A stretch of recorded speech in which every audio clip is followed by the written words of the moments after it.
Chairman Tehreek-e-Insaf Imran Khan ने कहा है कि जेल भरो तहरीक एक जिहाद है जो मुल्क को बर्बाद करने वालों के खिलाफ है।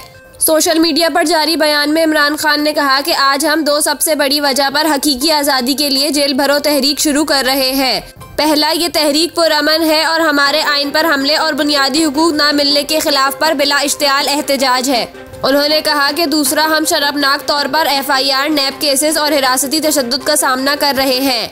हमारे सहाफ़ियों और सोशल मीडिया के लोगों पर हमले किए जा रहे हैं। इमरान खान का कहना था कि हमारी तहरीक मनी लॉन्डर्स, मुल्क की दौलत लूटने और खुद को NRO देकर मुल्क की मईशत बर्बाद करने वालों के खिलाफ है। चेयरमैन PTI का कहना था कि खास तौर पर गरीब और मिडिल क्लास तबका महंगाई और बेरोजगारी तले दब गया है। तमाम पाकिस्तानियों से अपील है कि वो अपनी हकीकी आज़ादी के लिए हमारी जेल भरो तहरीक में शामिल हों। उन्होंने मजीद कहा कि ये तहरीक मुल्क को आज़ाद और खुशहाल पाकिस्तान बनाएगी। पाकिस्तान तब खुशहाल होगा जब रियासत आपके बुनियादी हुकूक की हिफाजत करेगी।